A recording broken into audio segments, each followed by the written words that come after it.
Kejadian ini terjadi sudah cukup lama. Mungkin 10 tahun yang lalu.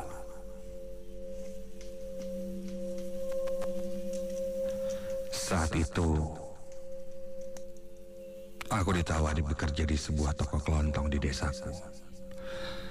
Bisa dibilang, ini toko tempatku bekerja yang memang sudah cukup terkenal dan besar. Apalagi cukup banyak karyawan yang bekerja di sana. Namun ada yang membuatku sedikit heran. Karena hampir 1 bulan sekali, pasti ada orang yang keluar dan digantikan oleh orang yang baru. Ya seperti nasibku ini, menggantikan orang yang lama yang keluar dari tempat itu. Panggil saja aku Rudi. Aku ditawarkan menjadi buruh toko saat itu. Gaji yang ditawarkan padaku bisa dibilang lumayan besar untuk pemula sepertiku. Apalagi aku belum pernah bekerja sebelumnya. Singkat cerita, tidak terasa sudah 1 bulan aku bekerja di sana. Hingga suatu hari, karena banyaknya pesanan saat itu, terpaksa membuatku harus lembur bekerja. Ini pertama kalinya aku mendapat lembur. Tentunya tidak sendiri. Ada beberapa teman kerjaku yang lainnya juga. Ada sekitar 6 orang yang lembur, termasuk aku. Kulihat jam saat itu menunjukkan jam 10 malam. Dan syukurlah semua pesanan sudah selesai di-packing dan tinggal diantarkan besok pagi. Setelah semua pekerjaan selesai, aku pun bergegas merapikan barang-barangku dan bersiap untuk pulang. Namun, sebelum pulang atasanku memanggilku dan memberiku amplop.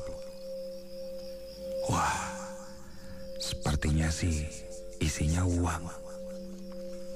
Wah, apaan nih bos?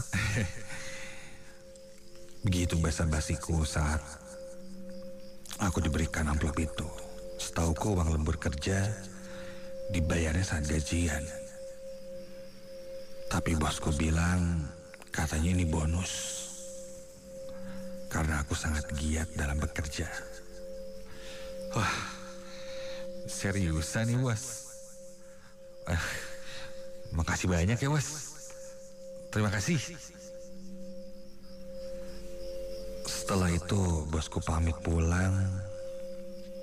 Dan tak lama dari sana semua pun pulang. Di perjalanan aku masih bertanya-tanya kenapa hanya aku yang mendapatkan amplop berisi uang dari atasanku itu. Sedangkan teman-temanku yang lain tidak dapat. Tapi aku tidak mau ambil pusing. Ya mungkin ini rezekiku. Sampailah di rumah saat itu jam 11 malam.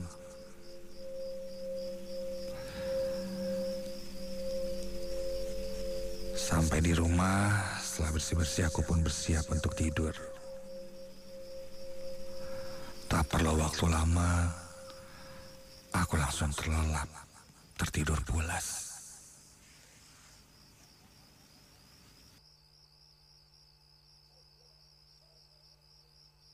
Sampai entah jam berapa saat itu,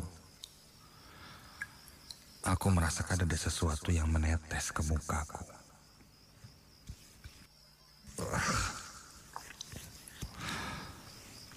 Aku coba menghiraukannya dan masih lanjut tertidur. Namun tak lama kemudian aku merasakannya lagi. Seperti ada air yang menetes terus-menerus. Apaan sih ini ya? Refleks aku mengusapnya dengan tanganku. Iya, itu air. Seperti tetesan air. Dan karena penasaran aku pun membuka mataku.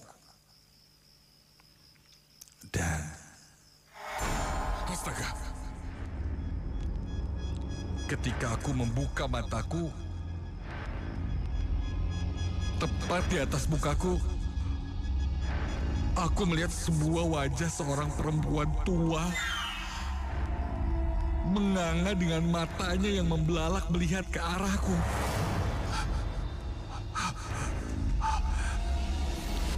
Dari mulutnya yang menganga itu menetes cairan yang terus menetes ke arah wajahku.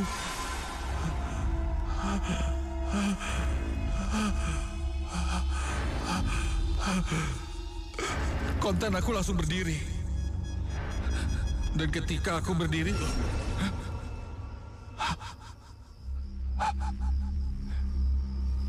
ketika aku sadar saat itu, aku tidak berada di kamarku.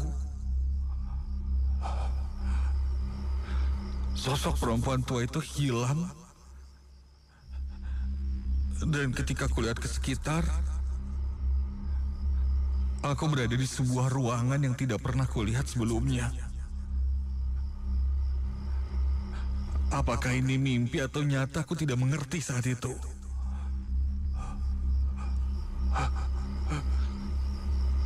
Namun rasa-rasanya aku sadar dan itu bukan mimpi. Dan ketika aku lihat ke arah lain, ada satu lorong di sana. Dan di paling ujung lorong itu ada sebuah ruangan lagi. Dan ketika aku lihat di dalam ruangan itu, ada sosok perempuan tua itu terlihat memakai kebaya serba hitam.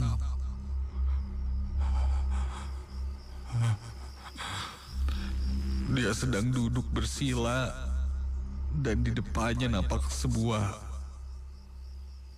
kendi, sajen,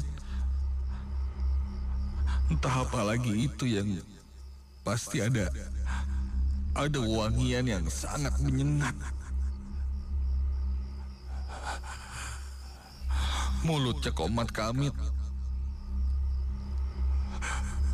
seperti sedang membaca sebuah mantra yang aku tidak mengerti.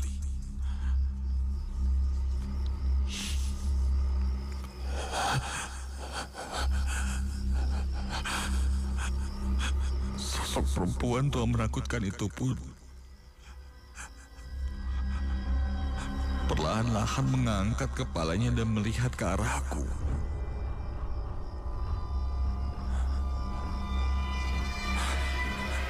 Dan tiba-tiba saja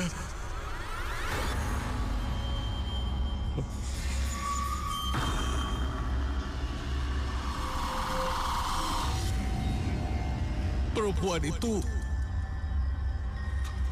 perlahan-lahan berubah. Wujudnya dari seorang perempuan kini menjadi sosok yang sangat besar.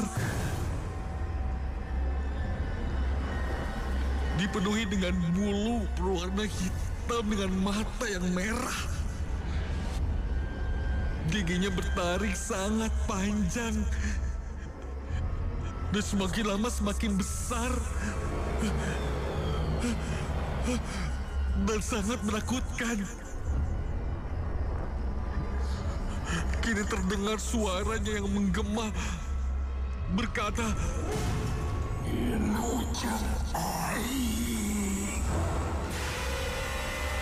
kontan aku langsung berlari sekuat tenaga hingga di depanku aku melihat sebuah cahaya. Iya, ada sebuah cahaya yang sangat menyilaukan dan aku pun menembus cahaya itu sampai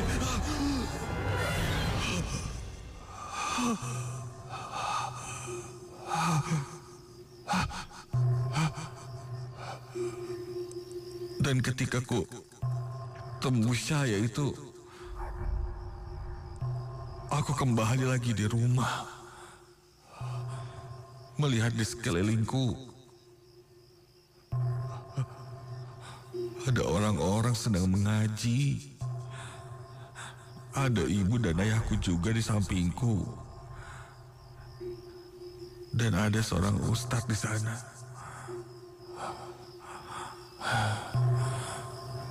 Dia langsung memberiku air putih dan coba menenangkanku.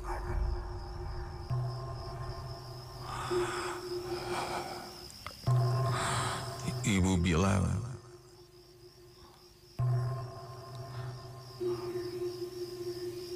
aku sudah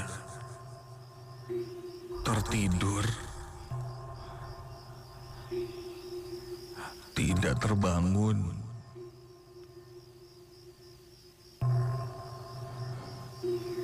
Selama 4 hari.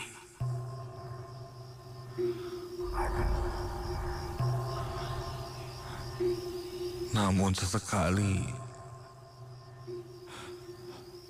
aku bergerak dengan gerakan-gerakan yang tidak wajar, seperti orang kerasukan. Pak Ustadz bilang, rohku ditahan oleh orang yang berniat jahat.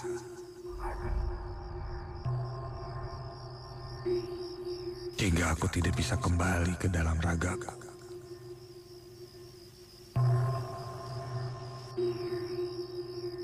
Ada satu sosok yang sengaja dititipkan untuk melakukan itu padaku. Dan mungkin aku dijadikan tumbal. Untunglah aku masih bisa diselamatkan.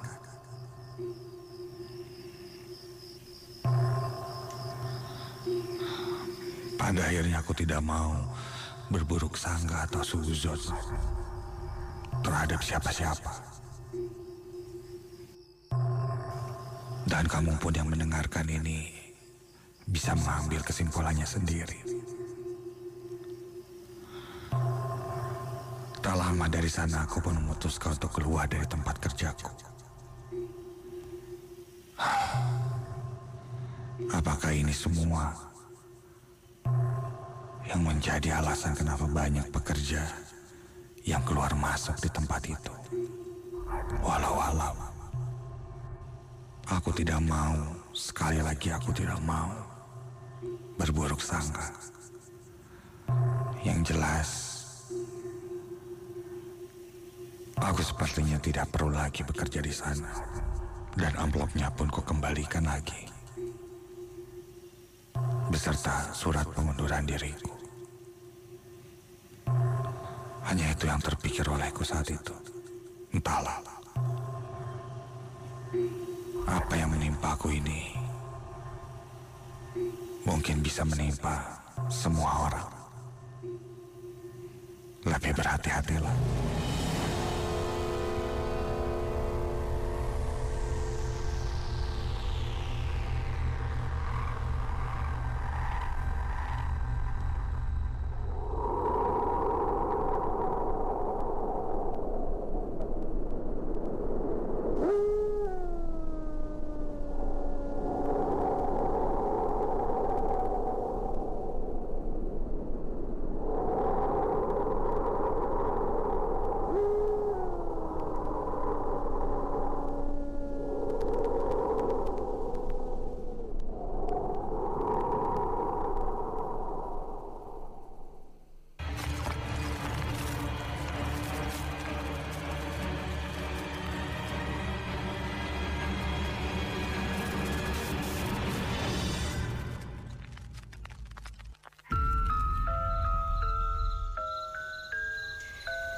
Namaku Nadia. Aku adalah salah satu penggemar cerita Nightmare Side dari Arden Radio sejak masih zaman sekolah dulu. Aku ingin berbagi pengalaman mistis yang aku alami ketika aku masih duduk di bangku SMP. Memang, kejadian tersebut sudah terjadi bertahun-tahun yang lalu. Tapi, setiap peristiwanya masih selalu teringat hingga saat ini. Mungkin beberapa orang merasa skeptis dengan ceritaku.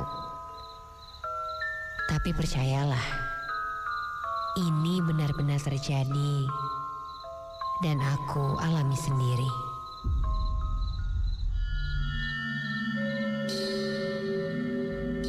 Cerita ini berawal saat aku bersama ibu, adikku yang masih berumur setahun, dan seorang bibi pengasuh. Kami mengontrak di sebuah rumah yang terbilang cukup besar. Rumah itu terletak di sebuah komplek perumahan di Kabupaten Bandung. Rumah ini mungkin terlalu besar untuk kami yang hanya tinggal berempat. Selain karena biaya sewa yang murah, rumah ini terlihat nyaman jika dilihat dari luar.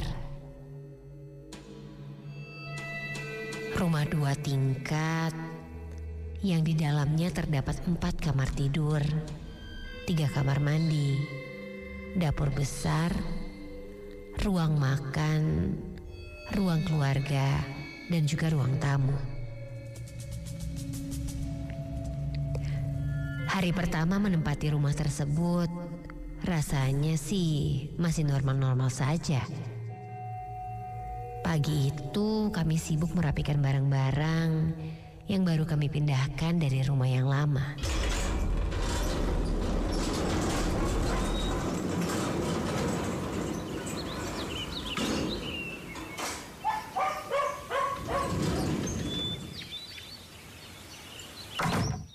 Setelah selesai, aku pun iseng untuk berkeliling rumah itu.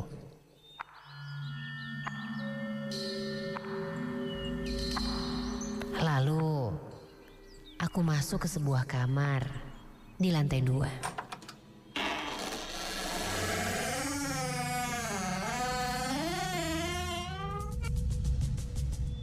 Kamar itu menghadap keluar dan ada jendela kaca yang bisa dibuka tutup.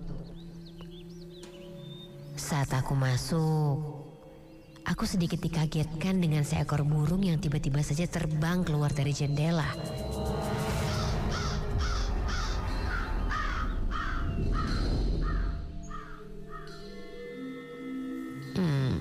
Entah burung jenis apa, tetapi burung itu terlihat besar dan bulunya berwarna hitam.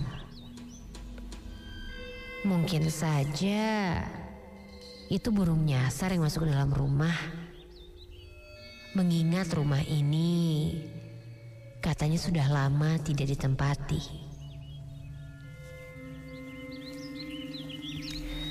Tak lama kemudian, aku pun keluar dari kamar itu dan lanjut berkeliling ke ruangan lainnya.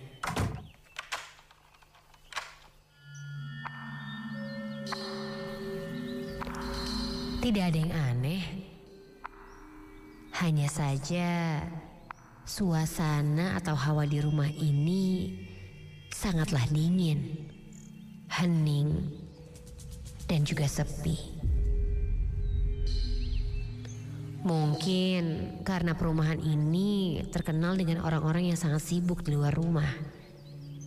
Jadi jarang terdengar suara, apalagi interaksi antar tetangga. Puas berkeliling di lantai 2, aku pun turun dan duduk di tangga sambil memainkan handphoneku.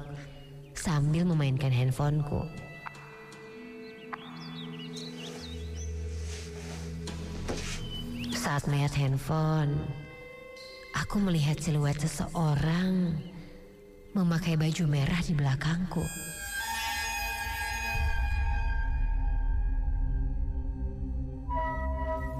Aku kaget dan langsung menoleh ke belakang. Tapi anehnya tidak ada apa-apa.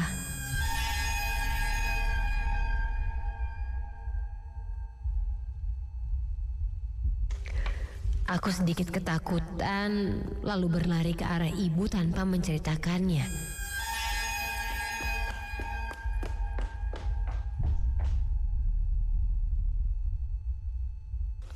Karena ibu terlihat sedang kewalahan menata barang-barang bawaan.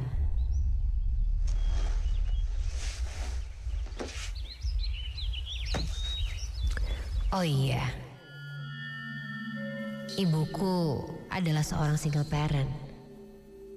Jadi kami hanya tinggal berempat.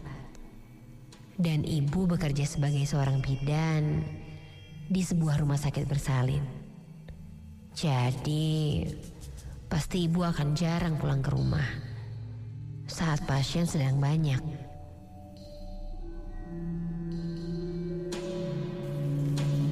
Hari demi hari pun berlalu dan berjalan biasa saja. Suatu hari, ibuku mendapatkan shift double hingga ia tidak pulang ke rumah. Rumah yang sepi makin terasa sepi. Aku yang masih teringat kejadian tempo hari menjadi parno sendiri dan sedikit gelisah saat malam hari tiba.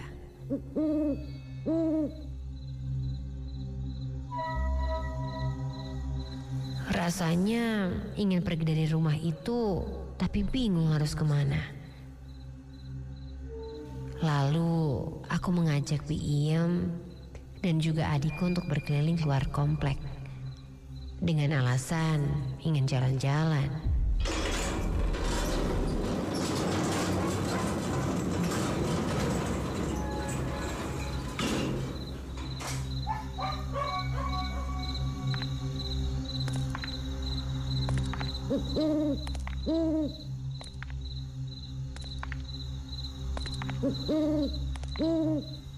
Saking enggannya aku untuk pulang, saat melihat sebuah taman di depan komplek, aku mengajak bibi dan adikku untuk duduk di sana.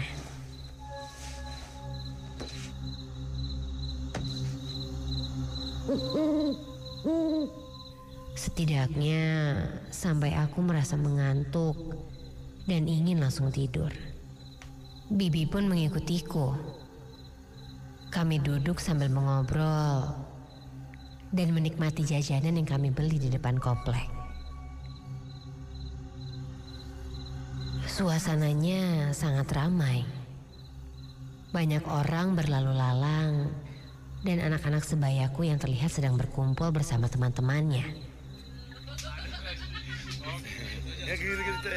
Sangat berbeda dengan suasana rumahku yang sunyi, sepi, dan membuatku tidak betah di rumah itu. Waktu berjalan begitu cepat. Tidak terasa malam semakin larut. Namun sialnya, aku masih belum juga merasakan kantuk. Dengan berat hati, kami pun pulang karena merasa kasihan melihat adikku yang mulai mengantuk.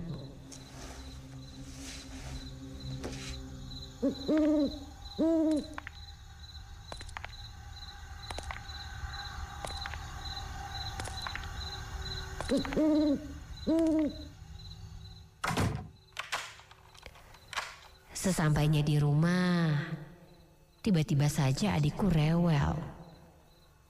Dia menangis terus-menerus sambil menunjuk ke arah lemari di kamarku. Dia berkata, "Tante, tante, Bibi ada tante."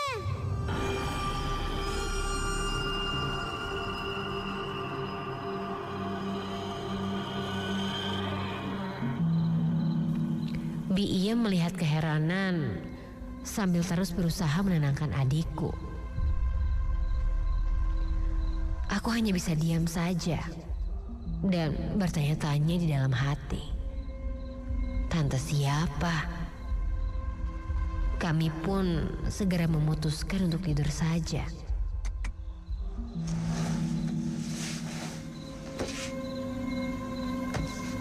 Ketika sedang lelap tertidur, entah kenapa, tiba-tiba saja aku bermimpi dihampiri oleh seorang kakek tua. Dan dia berkata, sambil melempar sebuah gelas kaca ke kepalaku. Aku pun kaget dan langsung terbangun.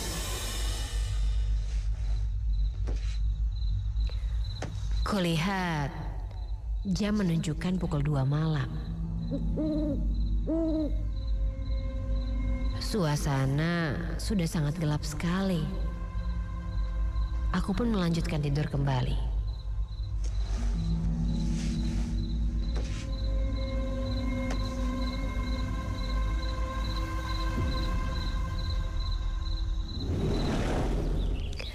Keesokan paginya, aku mendengar Bibi menelpon ibu. Dan ibu pun pulang hari itu juga. Sepertinya Bibi sudah menceritakan tentang apa yang terjadi semalam.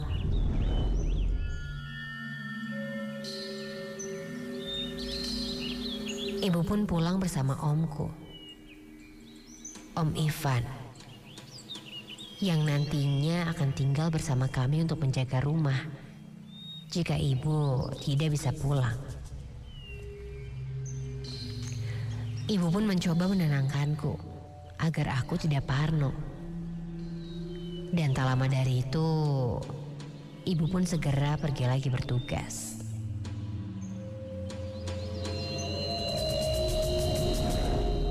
Malam pun tiba.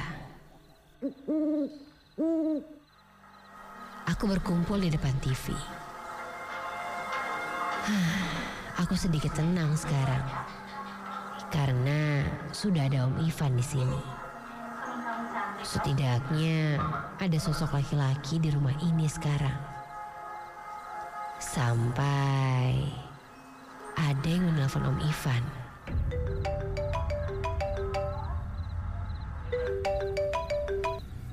Om Ivan pun langsung mengangkat telepon itu. Namun tidak terdengar suara apapun. Yang membuat kami heran adalah nomor yang menelpon tidak tertera. Lalu Om Ivan pun mereject telepon tersebut karena ia pikir mungkin itu hanya orang iseng. Beberapa saat kemudian HP Om Ivan pun kembali berbunyi. Terus berulang sampai beberapa kali. Karena kesal, Om Ivan pun mengangkat telepon tersebut sambil berteriak dan marah. Namun lagi dan lagi tidak ada jawaban sama sekali. Sampai ketiga kalinya telepon itu masuk lagi. Dan kali ini ketika Om Ivan mengangkatnya, terdengar suara, Indit, siapa maneh di dia? Indit. astaga! Mendengar itu, bulu kuduku langsung berdiri. Itu seperti suara kakek-kakek di mimpiku. Kami semua pun terdiam. Sampai terdengar suara perempuan tertawa cekikikan. Kami semua mendengarnya. Bukan hanya aku saja. Dan sontak kami langsung bertatapan. Om Ivan pun mencoba untuk menenangkan kami. Lalu kami pun mulai berdoa. Setelah itu kami pun langsung bergegas untuk tidur. Aku masuk ke dalam kamarku. Aku coba untuk berpikiran positif. Meskipun bayang-bayang hal-hal seram seringkali muncul di kepalaku. Sampai tiba-tiba ada yang mengetuk pintu kamarku. Oh, mungkin Om Ivan. "Bentar Om," kataku. Tapi ketukan itu semakin keras. "Iya Om, sebentar tunggu," jawabku.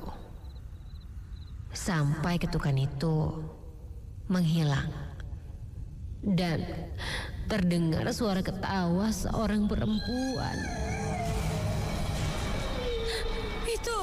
Itu seperti suara kuntilanak. Aku pun menghentikan langkahku dan menurunkan niatku untuk membuka pintu kamar.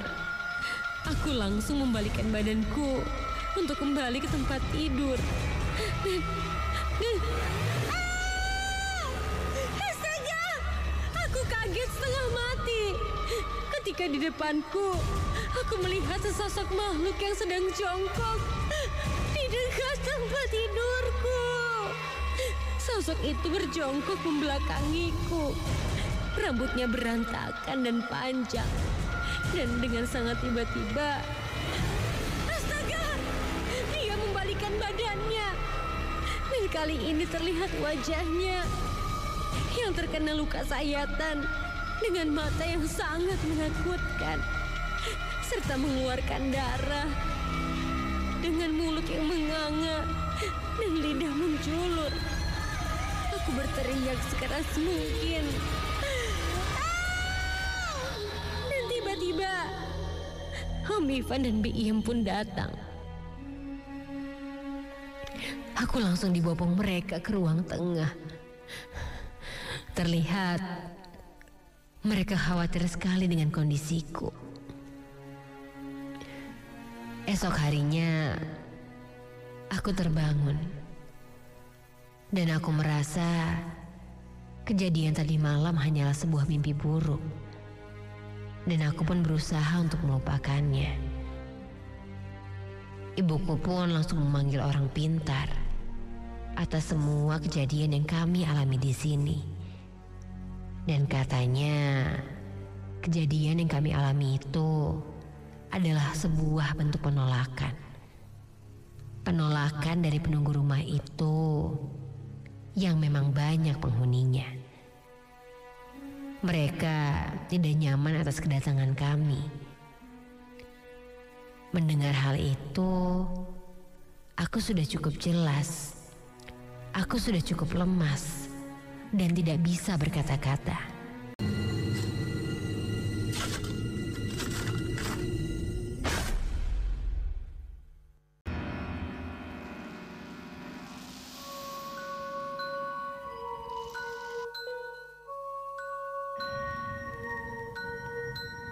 Namaku Rafli. Aku bekerja sebagai seorang editor foto di salah satu WO atau wedding organizer yang ada di Bandung. Pekerjaanku sebenarnya cukup menyenangkan. Tambah selalu saja setiap minggu ada job dari klien. Aku mempunyai tim. Ada yang memang mengurusi wedding dan ada yang mengurusi prewed. Di mana aku ada di tim prewed bersama temanku fotografernya. Ada bagian dekorasinya dan aku bagian editornya.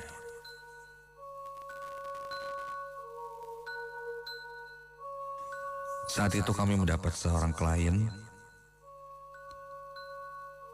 yang mempunyai foto dengan konsep yang cukup seru, yaitu berfoto dengan background atau tempatnya gedung terbengkalai. Banyak juga pilihan gedung-gedung yang ada di sini, yang memang bisa dibilang terbengkalai. Ada pilar-pilar dan cukup sering untuk dipakai foto prewed. Namun untuk timku, baru kali ini kami berkesempatan untuk datang ke tempat itu. Katanya sih dulu akan dibangun sebuah tempat menginap dengan lantai yang cukup banyak. Tapi pembangunannya terhenti hingga menyisakan rangka bangunannya saja. Setelah meeting menentukan tanggal, kami pun bersiap untuk menyiapkan semuanya di tempat itu. Setelah mendapat perizinan ini itu, kami pun berangkat. Ada satu konsep di foto itu di mana fotonya dilakukan malam hari. Jadi saat itu kami sudah mulai berfoto sekitar jam 4 sore menjelang matahari terbenam untuk mendapatkan langit yang bagus saat itu. Ketika maghrib kami masih berfoto. Lewat itu agak malam kami mulai masuk ke konsep foto malam hari dengan menggunakan pencahayaan dan lain-lain.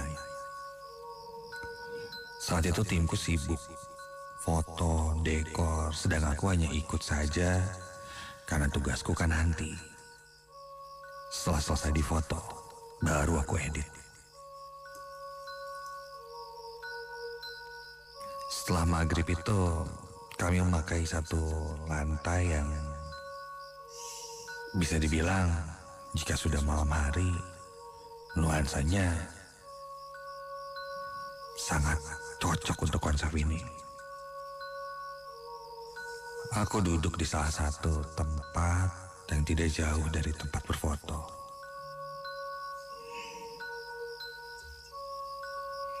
Karena saat itu aku tidak mengerjakan apa-apa, aku hanya duduk diam, melihat mereka berfoto sampai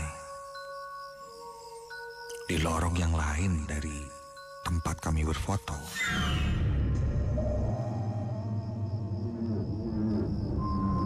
Aku melihat ada seorang perempuan yang sedang berjalan memakai gaun putih.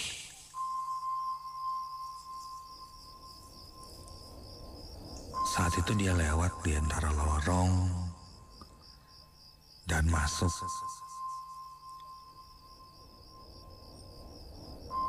ke arah tangga, lalu berjalan ke atas.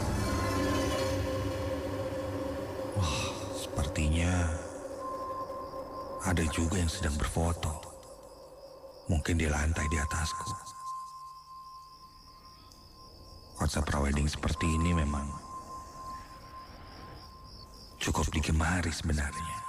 Jadi aku tidak heran ketika melihat ada yang berfoto juga di sana.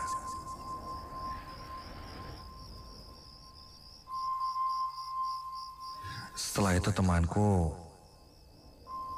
berkata pada aku untuk mengambil baterai cadangan yang tertinggal di mobil. Ya, aku pun bergegas kembali ke arah parkiran, menuruni tangga itu sendirian. Pencahayaan di sana bisa dibilang tidak ada. Jadi aku hanya mengandalkan senter yang aku bawa.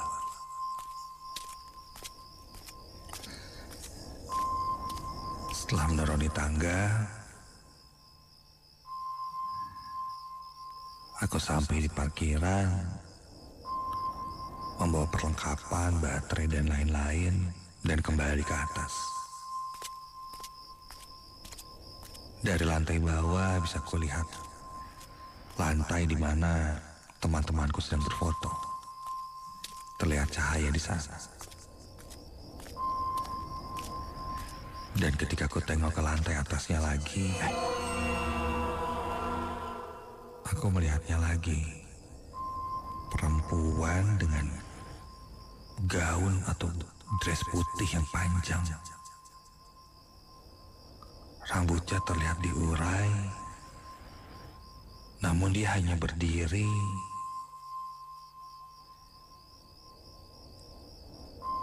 di ujung bangunan dan menurutku cukup berbahaya.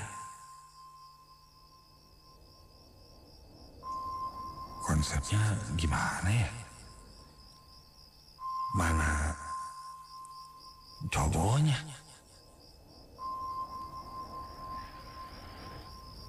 Aku pun berjalan sambil melihat ke arah atas itu. Namun perempuan itu tidak melihat ke arahku. Dan tiba-tiba Astaga!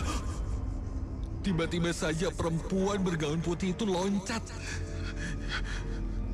Dan ketika dia terjatuh,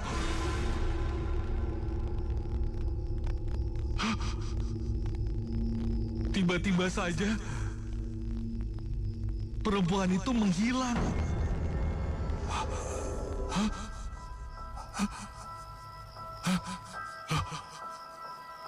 Aku hanya melihat sosok itu loncat dan sampai pertengahan sosok itu terlihat hilang entah kemana. Seketika bulu kuduku berdiri merinding saat itu. Aku hanya terdiam terpaku sambil terus melihat dan mencari-cari kemana sosok perempuan itu. Sampai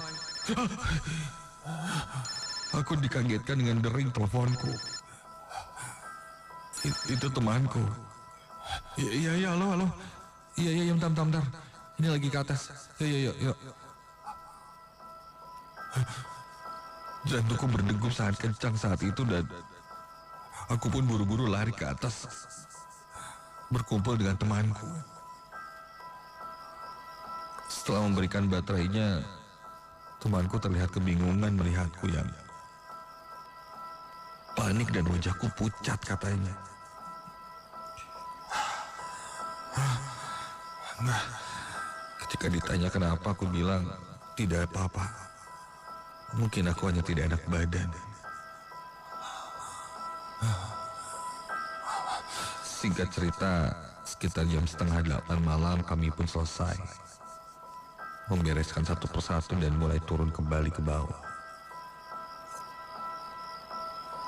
Aku membantu membawakan beberapa alat dan ketika aku berjalan menuruni tangga menuju lantai bawah, entah kenapa aku merasa ingin menengok ke arah belakang. Dan kebetulan posisiku saat itu berada di paling belakang dari teman-temanku. Aku pun tengok ke arah belakang dan berdiri sosok perempuan bergaun putih itu. Namun kini terlihat gaun putihnya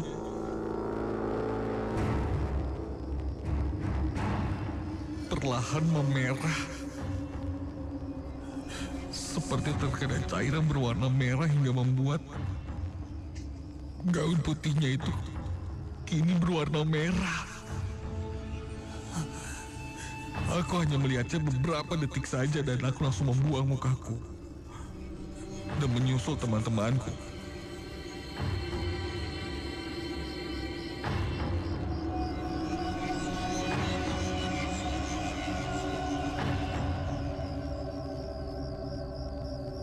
Aku pun mulai memasukkan barang-barang ke mobil.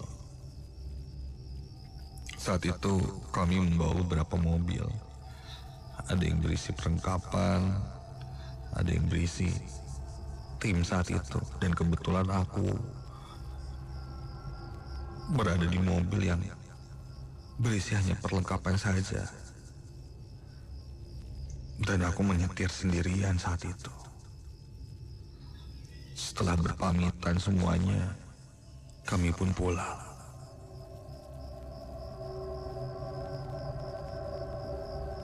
Teman-temanku memintaku untuk mendrop barang-barang ke kantor. Sedangkan yang lain ada urusan lain sehingga tidak akan pergi ke kantor dulu. Aku pun langsung melajukan mobilku, membawa alat-alat, dan entah kenapa saat itu aku merasa tidak tenang menyetir sendirian. Aku coba mengajak temanku yang lain untuk ikut di mobilku, tapi mereka tidak bisa.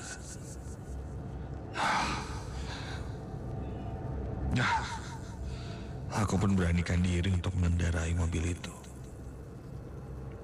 Meskipun dengan perasaan yang tidak wajar. Aneh.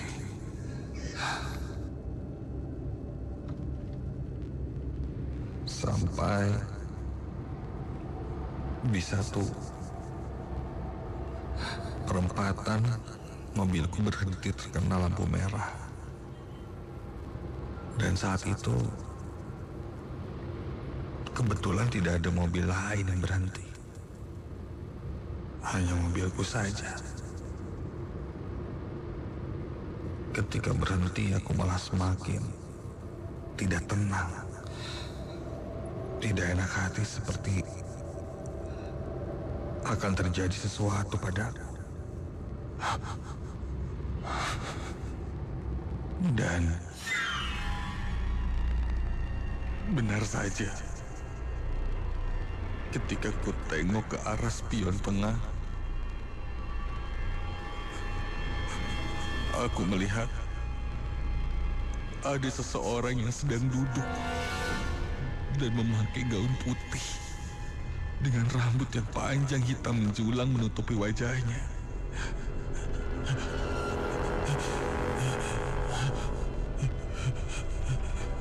Aku pun beranikan diri menengok ke arah belakang dan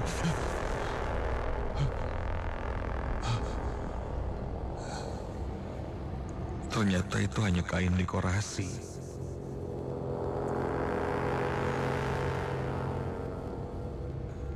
Yang menumpuk dan mungkin hanya halusinasiku saja.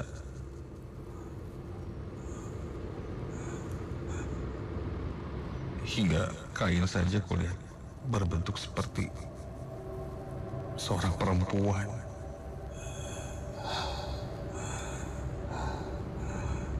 Aku cukup tenang, hanya sebuah kain dekorasi. Aku pun kembali melihat ke arah depan. Cari saya ya.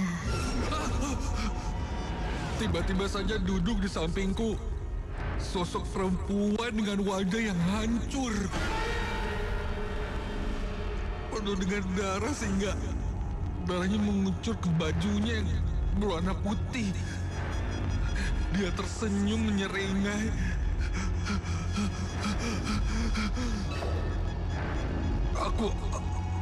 Aku tidak bisa bergerak sama sekali.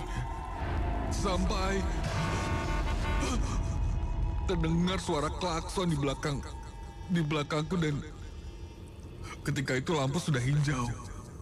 Ketika aku tengok lagi, sosok itu sudah hilang.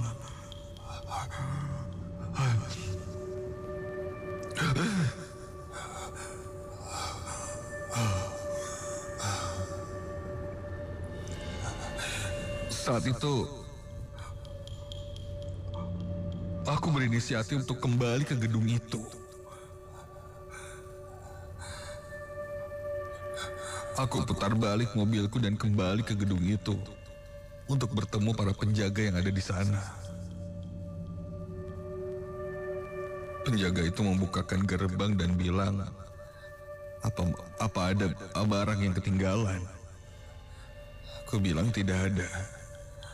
Lalu aku pun ceritakan apa yang kualami. Untungnya para penjaga di sana